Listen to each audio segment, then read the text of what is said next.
स्वागत आपका। मैं हूं योगेंद्र, आप देख रहे हैं नारी और नारी में आज हम बात जो उनको खुशी तब मिलती है कि एक मरीज और उसके परिजनों के चेहरे पर खुशी दिखाई दे। ये सिलसिला आज रोजगार के साथ साथ उस पेशे का महत्व और बढ़ गया, लेकिन जिस दिन से जब से काम शुरू हुआ है, किस तरह से समाज सेवा का एक सबसे महत्वपूर्ण जरिया इसे माना गया। बाद जब 1854 में युद्ध था साइप्रस में, उस दरमियान भी एक डेलीगेशन गया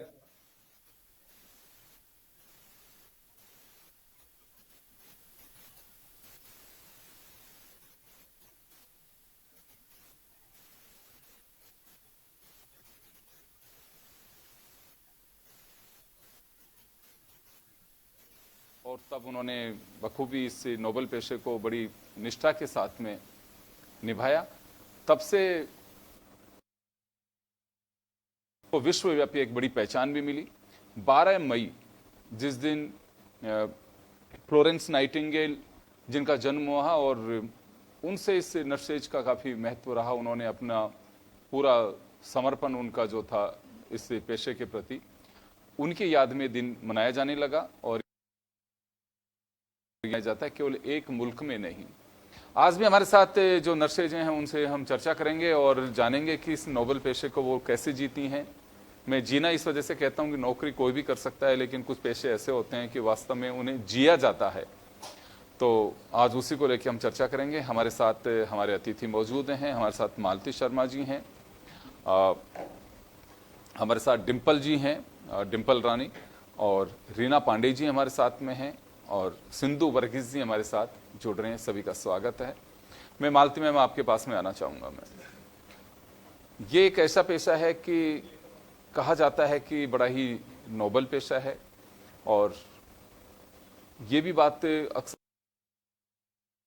व्यक्ति अस्पताल से उनका वास्ता जरूर पड़ा होगा, किसी न किसी रूप में किसी से मिलने गए होंगे, कोई खुद कभी भर्ती रहे होंगे, कोई परिजन भर्ती रहे होंगे, कोई कुछ ना कुछ राह है उससे। तो कैसा फील होता है, क्या कुछ इस पेशे को लेकर के कैसा महसूस किया आपने? जी योगेंद्र जी, आपने बहुत अच्छी बात पहुंची है, क्योंकि आपने जैसे कहा कि कुछ प्रोफेशन ऐसे होते हैं जिनको जिया जाता है, और जब से हम नर्सिंग प्रोफेशन में जुड़े हैं हम एक तरह से इसे जी ही रहे हैं। ये प्रोफेशन हमें मानवता की सेवा, देश सेवा, मतलब सेवा, धैर्य, संवेदना, इन तीनों का एक मिला जुला रूप हम जीते हैं। हमें मानते हैं इस प्रोफेशन में आके कि हमें मानवता की सेवा के साथ साथ देश सेवा का भी मौका मिलता है। एक नर्सेज ही होती है, जब डॉक्टर केवल इलाज लिखता है, क्या दवा देनी है, क्या ट्रीटमेंट देना है, तो उस इलाज को एक नई जिंदगी के रूप में बदलने का कार्य एक नर्सिंग प्रोफेशनल ही करता है। नर्सिंग प्रोफेशनल एक ना केवल दवा देने का काम नहीं करता, वो मरीज को हिम्मत देता है, उसको सांत्वना देता है। वो एक माँ की ममता, एक दोस्त की तरह सहारा और एक रक्षक की तरह सतर्कता भी बरतता है। जब जरूरत होती है वो बहुत सतर्क रह के मरीज के जो भी वाइटल्स होते हैं उनको चेक करता है, क्या उसकी कंडीशन है वो चेक करता है, किस स्टेज पे उसे सतर्क होकर आगे इंफॉर्मेशन देनी है, किस स्टेज पे तुरंत एक्शन लेना है, ये सब एक रक्षक की तरह करता है। एक माँ की तरह वो संवेदना रखता है, मरीज के हर इश्यूज़ को वो टैकल करता है, और एक दोस्त की तरह उसे सहारा भी देता है, हिम्मत भी देता है। तो जहाँ तक मुझे लगता है ये बहुत उतार चढ़ाव वाला प्रोफेशन है। इसमें 24 घंटे हम जुड़े रहते हैं इस प्रोफेशन से। हम अपने परिवार के साथ और अपनी नौकरी के साथ, दोनों के साथ एक समझौता करते हुए 24 घंटे की ड्यूटी निभाते हैं। हमारी शिफ्टिंग ड्यूटीज़ होती हैं, हमें नाइट ड्यूटी भी करनी होती है। ऐसे में एक संतुलन बनाए रखना, पारिवारिक ज़िंदगी, सामाजिक ज़िंदगी और खुद की पर्सनल लाइफ के बीच में संतुलन बनाए रखना बहुत ही मुश्किल टास्क होता है। कभी जैसे कोरोना जैसी महामारी बीच में आई थी, एक वैश्विक महामारी थी, उस दौर में जब अपने भी अपनों से दूर जा रहे थे, बहुत स्ट्रेस वाला, बहुत डर का, तनाव का माहौल था। उस दौर में हमारे सैकड़ों नर्सेस साथियों ने मरीजों की, कोरोना पीड़ितों की सेवा करते हुए अपनी जान की आहुति दी और देश सेवा का परिचय दिया, मानवता का परिचय दिया। ऐसे ही आगे आने वाले समय में भी हंता वायरस जैसी चुनौतियां आ रही है हमारे सामने, पर हम नर्सिंग साथी, नर्सेस प्रोफेशनल्स इन चुनौतियों से घबराते नहीं हैं। ये हमें एक अवसर के रूप में दिखाई देती है, देश सेवा की, मानवता की सेवा की। हम खुशी खुशी अपनी आहुति देने के लिए चिकित्सीय प्रोफेशन में जब हम आए थे तो हमने एक शपथ ली थी। नर्सिंग प्रोफेशन में आते हैं तो इस प्रोफेशन में आने के समय एक नर्सेस प्लेस होती है, एक शपथ होती है, वो लेनी होती है। वो शपथ ली थी कि हम अपने प्रोफेशन के प्रति 100% ईमानदार रहेंगे। तो उसी शपथ को निभाने के लिए हम कटिबद्ध रहते हैं हर वक्त। तो चलिए मैं वापस आऊंगा मालती मैम आपके पास में। मैं अभी डिम्पल जी का रुख करना चाहूंगा। डिम्पल जी आपके पास में आना चाहूंगा मैं। क्या कुछ इसमें चुनौतियां भी हैं इस पेशे में? क्योंकि देखिए नोबल पेशा है, बात सही है, लेकिन समय के साथ में चीजें, जरूरतें ये सब बदल जाती हैं। तो अभी कैसा है? चुनौतियां हैं, चुनौती तो रहती ही है, क्योंकि ऐसा होता है कि जैसे अभी हमारी फैमिली वगैरह सब कुछ होती है, लेकिन उसमें भी हमें उनको मैनेज करके चलना पड़ता है। और चुनौती ये होती है कि जब पेशेंट एडमिट होता है और एडमिट होके जब वो डिस्चार्ज होके जाता है तो वहाँ तक उसको, पेशेंट को मेंटली प्रिपेयर करना भी एक नर्सिंग का ही काम होता है। डॉक्टर तो सिर्फ 3 टाइम राउंड आके और दवा लिख के दे जाएंगे वो पेशेंट को, लेकिन एक नर्सेज ही ऐसी होती है जो पेशेंट के पास जाकर उसको मेंटली प्रिपेयर करती है। चाहे नर्सेज उसे दवा दे रही है, कुछ भी कर रही है, लेकिन जो एक प्रेम प्यार से वो उसे पेशेंट को कहते हैं कि आप ठीक होके घर जरूर जाएंगे, तो वही एक चुनौतीपूर्ण कार्य होता है कि नर्सेज उसे कैसे निभाती है। नर्सेज प्रोफेशन एक प्रोफेशन ही नहीं है, बल्कि एक इतना सेवा भाव, ऐसा सेवा भाव है जो हर कोई नहीं कर सकता है। जिसके मन में दया, प्रेम और सेवा करने की इच्छा होती है, वही ये प्रोफेशन कर सकता है। मतलब कि पेशेंट की केयर करना आम बात नहीं होती है। पेशेंट बहुत डिस्टर्ब होता है, वो 10 तरीके के सवाल पूछता है, कभी गुस्सा होता है, कभी चिड़चिड़ा होता है। लेकिन नर्सिंग एक ऐसी प्रक्रिया है, नर्सिंग एक ऐसा रूप है जो उस पेशेंट की सभी बातों को समझकर बड़े ही धैर्य के साथ में पेशेंट का इलाज करती है, उसको मेंटली प्रिपेयर करती है, उसको ठीक करके वापस घर जाने के लिए तैयार करती है। वही एक नर्सेज होती है। बिल्कुल आप सही कह रही हैं, क्योंकि चुनौती तो हर पेशे में होती है, हर कदम पे होती है, लेकिन इसको जीना आज भी बखूबी। सिस्टर जो नाम पड़ा, आप देखते होंगे कि वहाँ पे नाम से ज़्यादा सिस्टर के, सिस्टर आइए, और पेशेंट भी सिस्टर के नाम से बुलाएंगे, डॉक्टर भी सिस्टर के नाम से बुलाते हैं, क्योंकि वो एक ऐसा एक महत्वपूर्ण कड़ी होती है कि आपकी देखभाल करती हैं। रीना जी हैं हमारे साथ में। रीना जी, सिस्टर कहा जाता है नर्सेज को, आज भी फीमेल नर्सेज को सिस्टर, एक बार जरा देखना। तो सिस्टर का जो एक रूप है कायम है आज, क्योंकि जिस दिन से जब ये दिवस मनाया जाने लगा और एक महत्व था इस दिवस का, वो आज तक कायम है। आपने सही कहा। सिस्टर का मतलब होता है एक परिवार के अंदर एक सिस्टर होती है ना, सिस्टर का मतलब बॉन्डिंग होती है कि आप उसको सब चीजें एक्सप्लेन कर सकते हो जी। जैसे ऐसे ही हॉस्पिटल में जैसे पेशेंट होता है, वो डायरेक्ट डॉक्टर ने दवाई लिख दी, पेशेंट बेड पे आ गया, उसके बाद उसको मतलब जो नीड्स होती है, उसको बहुत सारी समस्याएं आती है, तो उनको फील करने के हिसाब से आप देखा जाए तो एक सिस्टर का रोल जस्ट नर्स जो होती है वो निभाती है। नर्सिंग ऑफिसर्स, इसीलिए उनका नाम सिस्टर, इस तरह से आप समझ सकते हैं सर। बिल्कुल, इसमें कोई संदेह नहीं है कि भावनात्मक एक रिश्ता जुड़ जाता है पेशेंट और नर्सिंग स्टाफ के बीच। तो आप उसको इस तरह से कर सकते हैं कि हर, जैसे मेडिसिन ही एक इलाज नहीं होता है, एक साइकोलॉजिकल सपोर्ट भी देना होता है, न्यूट्रिशनल सपोर्ट भी देना होता है अपन को, पेशेंट को। तो ये सारी चीज़ें उसकी डिजीज को हीलिंग करने में काफ़ी फायदेमंद होती है। तो इसका मेन रोल यही होता है सिस्टर्स का, कि अपन उसको इस तरह से बोल सकते हैं। ये बहुत बड़ी बात कही। एक निश्चित रूप से इलाज के साथ साथ एक जो जरूरत होती है साइकोलॉजिकली, मेंटली आदमी को ये होता है कि नहीं मैं ठीक हो रहा हूँ, उससे बड़ी लड़ाई भी लड़ी जाती है, जीत भी जाते हैं, तो वहाँ सपोर्ट आप लोग देते हैं। ये एक बड़ी बात आपने कही है। चलिए, हमारे साथ सिंधु वर्गीस जी भी जुड़ी हुई हैं। सिंधु मैम, आपके पास में आना चाहूँगा। सिस्टर के रूप में कुछ सालों पहले तक या दशक पहले तक अस्पतालों में साउथ की सिस्टर से दिखाई देती थी। आज ये पेशा सभी लोग उससे जुड़ गए हैं, और अभी आपको लगता है कि पूरे प्रदेश में नहीं, ये भी कहा जाता है कि भारत की सिस्टर्स हैं वो दुनिया के कई मुल्कों में अपनी सेवाएं दे रही है, विकसित राष्ट्रों में भी दे रही है। तो आप भी केरल से बिलोंग करती हैं और जयपुर पहुंची हैं, जयपुर जॉब कर रही हैं, तो कैसा ये सफ़र आपने वहाँ से देखा होगा, ये पेशा क्यों चुना और कैसा महसूस होता है?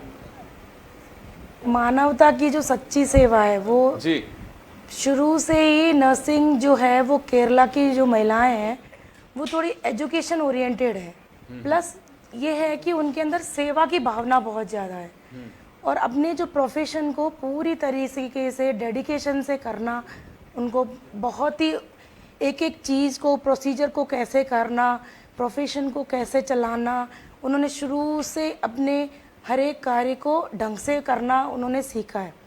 प्लस वो अपने काम में बहुत ज़्यादा सिंसियर भी हैं।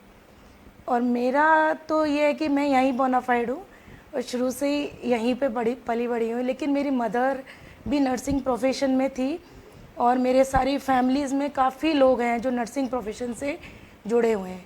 बट डेडिकेशन अच्छा है, लोगों का काम के प्रति नज़रिया अच्छा है, मानवता की एक सच्ची मिसाल है। जैसे कोविड में हम लोगों ने देखा था कि परिवार वालों से भी ज़्यादा हमारे जो नर्सिंग भाई बहन थे उन्होंने उनको इतना सपोर्ट किया मेंटली, साइकोलॉजिकली और सोशली, ताकि हर मरीज को अपने घर वालों की कमी कभी महसूस ही ना हो।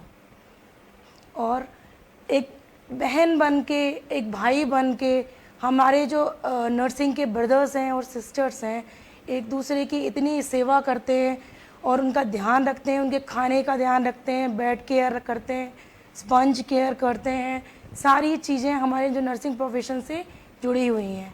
तो साउथ का तो ये है कि वो लोग शुरू से ही अपने प्रति हार्ड वर्किंग और डेडिकेटेड रहते हैं। अब तो नॉर्थ में, आप तो नॉर्थ के लोग भी मैं तो dedicated नॉर्थ हैं। में हूँ।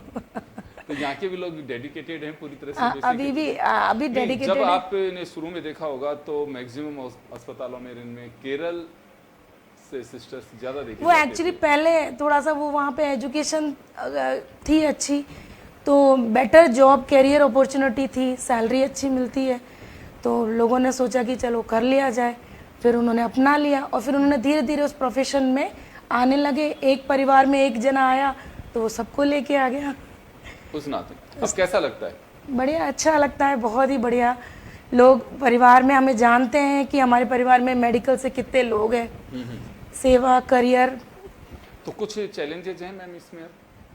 अभी आजकल तो बहुत चैलेंजेस हैं क्योंकि नर्सिंग जो फील्ड है सिर्फ अपने आप में नर्सिंग तक ही सीमित नहीं रह गया, बहुत सारी चीज़ें हमें करनी पड़ती हैं,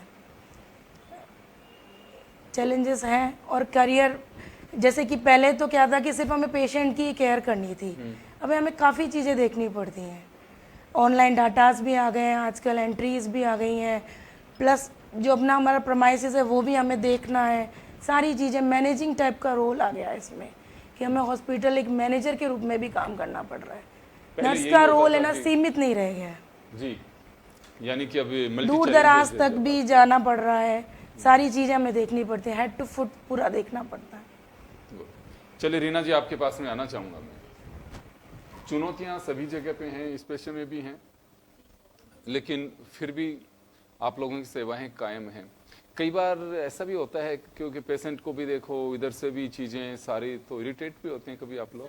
ज़्यादा इरिटेट होता है और वो सिचुएशन ऐसी हो जाती है कि उसको कभी कभी तो मतलब हैंडल करना भी बहुत मुश्किल हो जाता है, क्योंकि पेशेंट अग्रेसिव नहीं होता है, उसके साथ जो अटेंडेंट्स रिश्तेदार आते हैं तो उसमें क्या होता है कि पेशेंस खो बैठता है वो वहाँ तक बेड तक आने में, क्योंकि उसको बहुत सारे प्रोसेसर से गुजरना होता है, एडमिशन होता है उसका, डॉक्टर्स के पास जाते हैं, इन्वेस्टिगेशंस होता है पेशेंट को।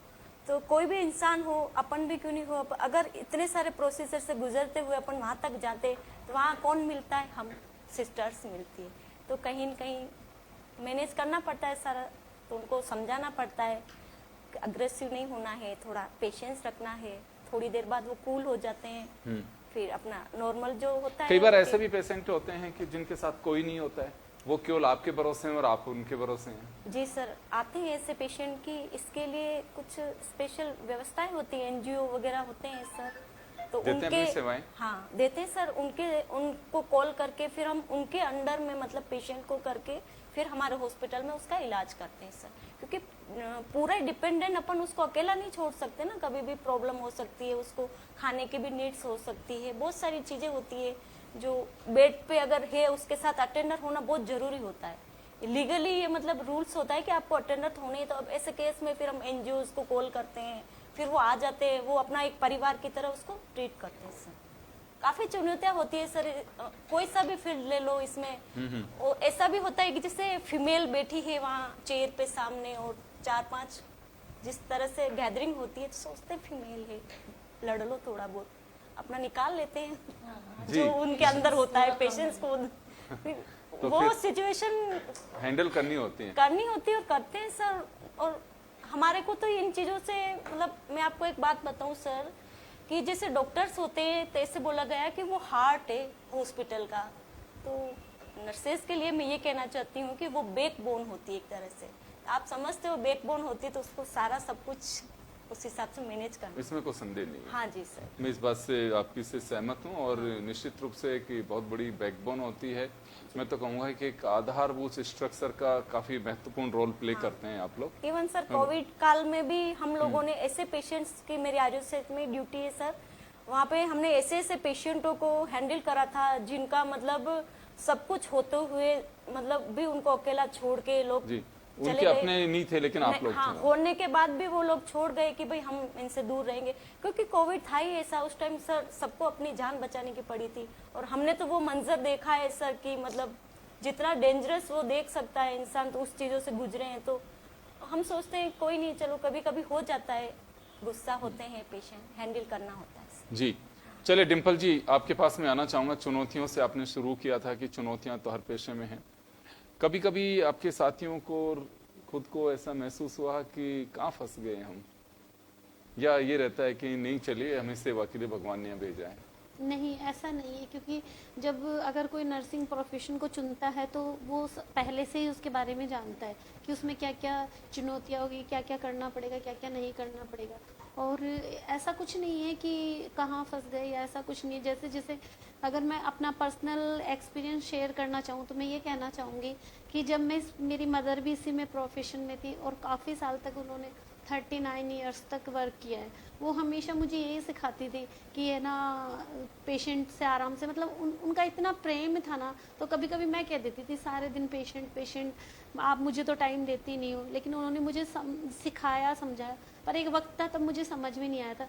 लेकिन जब मुझे नर्सिंग की करने की इच्छा हुई और जब मैंने किया और जब मैंने जब मैं इसका पार्ट बनी तो मुझे खुद समझ में आ गया कि ये एक अंदर से अपने आप ही फील होने लग जाता है, अपने आप ही हम उसकी ओर बढ़ जाते हैं। ऐसा नहीं लगता है कि हम फंस रहे हैं, ऐसा लगता है कि हाँ, भगवान ने हमें इस प्रोफेशन के लिए चुना है, मतलब हम में वो काबिलियत है या हम वो कर सकते हैं। हर किसी को तो भगवान ऐसे चुनता नहीं है ना। बिल्कुल, तो आप सही कह रहे हैं, क्योंकि ईश्वर भी एक ऐसे महत्वपूर्ण हमारा रिमोट है जो सबको किस तरह से चलाना है, कहाँ क्या सबका सिस्टम, अगर बीमारी उसने पैदा कर दी है तो उनका इलाज भी कैसे होगा, वो भी व्यवस्था उन्होंने करके भेजी है। चलिए मैं मालती जी का रुख करना चाहूँगा। मालती मैम, आपने सुना होगा पहले में भी आपके काफ़ी सीनियर्स भी रहे, क्या दौर बदला है नर्सेज के लिए? देखो, दौर हर प्रोफेशन में बदलता है, हर जगह दौर बदलता है। एक जनरेशन जाती है, नई जनरेशन आती है, न्यू टेक्नोलॉजीज आती है, उसके हिसाब से वर्किंग एटमॉस्फेयर चेंज होता है। पर जो संवेदनाएं, जो मानवता से जुड़ी हुई संवेदनाएं, जैसे सेवा, करुणा, सांत्वना, ये सब पहले भी वही थी, अभी भी वही है। हाँ, चैलेंजेस दूसरे आ गए क्योंकि एक जनरेशन बदलती है, नए लोग आते हैं, तो उनका वे ऑफ टॉकिंग, उनका सोचने का तरीका, उनका ज़िंदगी जीने का तरीका अलग होता है। तो नर्सिंग प्रोफेशनल्स की भी नई जनरेशन आ रही है, एज वेल एज जो पेशेंट होते हैं, जो डॉक्टर्स होते हैं, जो और सपोर्टिंग स्टाफ होता है, उनके अटेंडर्स होते हैं, उनकी भी नई जनरेशन आ गई है। तो दौर तो बदला है, पर न्यू एडवांसमेंट्स भी हो रहे हैं, न्यू टेक्नोलॉजीज़ का भी आ रही है, तो उस हिसाब से चैलेंजेस भी बढ़ रहे हैं। जैसे पहले टेलीमेडिसिन नहीं थी, डिजिटलाइजेशन नहीं था, अब डिजिटलाइजेशन आ गया। नर्सेस को हर चीज़ ऑनलाइन डेटा में फीड करना होता है। इवन गवर्नमेंट हॉस्पिटल्स में भी ये हो गया कि सॉफ्टवेयर्स आ गए, सब कुछ ऑनलाइन फीड करना होता है, ऑनलाइन डेटा मेंटेन करने होते हैं। पहले केवल ऑफलाइन मेंटेन करना होता था, अब दोहरा दबाव आ गया, ऑनलाइन के साथ साथ ऑफलाइन भी मेंटेन करना होता है। इसके अलावा मतलब ज़्यादा पब्लिक ज़्यादा जागरूक हो गई है, अपने अधिकारों के प्रति ज़्यादा सचेत हो गई है। इन्फॉर्म कंसेंट उनसे ली जाती है, बता के सब कुछ किया जाता है और उनको सब कुछ बताना भी होता है। पहले पब्लिक जो किया जाता था वो कर दिया जाता था, जो भी आप इलाज कर रहे हो, अब पहले उनको बताना होता है, समझाना होता है, उनकी कंसेंट लेनी होती है, उनको विश्वास में लेके काम किया जाता है। यदि कोई पूछता है कि ये क्यों किया जा रहा है, किस कारण से किया जा रहा है, तो धैर्य रख के वो सब उनको समझा के उनकी हर बात सुन के बताना भी पड़ता है। तो दो तो बदला है, उसके साथ चैलेंजेस भी आए हैं कहीं, जैसे आप चैलेंजेस की बात कर रहे थे। कुछ हायर एजुकेशन की जहाँ बात की जा रही है, तो नर्सेज में भी हायर एजुकेशन आ पोस्ट ग्रेजुएट नर्सेज आ रही है, इवन पीएचडी भी हो रही है। पर यहाँ मैं एक चीज़ कहना चाहूँगी कि कुछ कमियाँ रह गई है प्रोफेशन में, कि जैसे एजुकेशन के सेक्टर में ऐसा फील्ड, उस फील्ड में जॉब अपॉर्चुनिटीज़ गवर्नमेंट सेक्टर में नहीं मिल पा रही है। डेपुटेशन पे ही स्टाफ को एजुकेशन सेक्टर में डाला जा रहा है, वहाँ nursing tutor, assistant professor, lecturer, इन सब में पोस्टिंग नहीं ली जा रही है। तो जो ग्रेजुएट नर्सेज हैं, पोस्ट ग्रेजुएट नर्सेज हैं, पीएचडी होल्डर नर्सेज हैं, उनको पूरी अच्छी जॉब अपॉर्चुनिटीज़ नहीं मिल पा रही है, जिस कारण कहीं ना कहीं हायर एजुकेशन से जो यंग जनरेशन है वो विमुख होती जा रही है। तो मेरा इस मंच से आपके द्वारा ये सरकार से निवेदन है कि जॉब अपॉर्चुनिटीज़ एजुकेशन फील्ड में भी डेवलप करें, क्योंकि जहाँ भी ट्रेनिंग सेंटर्स बहुत बढ़ गए हैं पहले की तुलना में। जनरल नर्सिंग के ट्रेनिंग सेंटर्स, बीएससी नर्सिंग के ट्रेनिंग सेंटर्स, एमएससी नर्सिंग के ट्रेनिंग सेंटर्स बहुत बढ़ गए हैं, पर वहाँ पर गवर्नमेंट केवल ग्रेजुएट नर्सेज को, पोस्ट ग्रेजुएट नर्सेज को डेपुटेशन बेस पे ले रही है, उनको क्लियर पोस्टिंग नहीं दे रही। इससे कहीं ना कहीं हमारे नर्सिंग प्रोफेशनल्स में हताशा का एक माहौल है। तो मेरी सरकार से गुजारिश बिल्कुल है, इस पर हताश ध्यान दिया नहीं होना जाए। है, क्योंकि अगर आप लोग हताश होंगे तो मरीज हताश होंगे, उनके परिजन हताश होंगे। तो बिल्कुल ठीक बात है कि कुछ डिमांड्स हैं, उन पे गौर करना चाहिए। खैर, लेकिन आज हम चाहते थे कि हमने सोचा भी कि आज कुछ नर्सेज को बुला करके इस नोबल पेशे के बारे में बात की जाए, उनकी क्या चुनौतियां रहती हैं, कई बार वो कैसे हैंडल करते हैं। क्योंकि मैंने देखता हूँ अक्सर कई बार जैसे जाते हैं, कई बार हॉस्पिटल में रहने का अवसर ऐसे रहा, जाना तो कौन चाहता है, लेकिन कई बार हालात ऐसे होते हैं कि जाना ही होता है। तो वहाँ की सिचुएशन देख करके अटेंडेंट इरिटेट हो जाते हैं, लेकिन नर्सेज को मैंने समझाते हुए भी देखा है कि नहीं ऐसे नहीं होना चाहिए, हम तो कितने समय से करते हैं ये काम। वो उनको हिम्मत भी देती हैं। और ये साइकोलॉजिकल एक अटैचमेंट और ये बुस्टअप जो होता है, ये पेशेंट के लिए और अटेंडेंट दोनों के लिए बहुत ही अच्छी बात है। इसी वजह से इसे एक नोबल पेशा कहा जा सकता है। समय बदला है, चीज़ें बदली हैं, चुनौतियाँ भी बदली हैं, दौर बदलता है तो चीज़ें सभी बदलती हैं, उससे ये पेशा भी अछूता नहीं है। लेकिन आज भी अपनी जो इमेज है उसे कायम किए हुए। सभी का बहुत बहुत शुक्रिया। नारी में इतना ही, दीजिए इजाज़त, नमस्कार।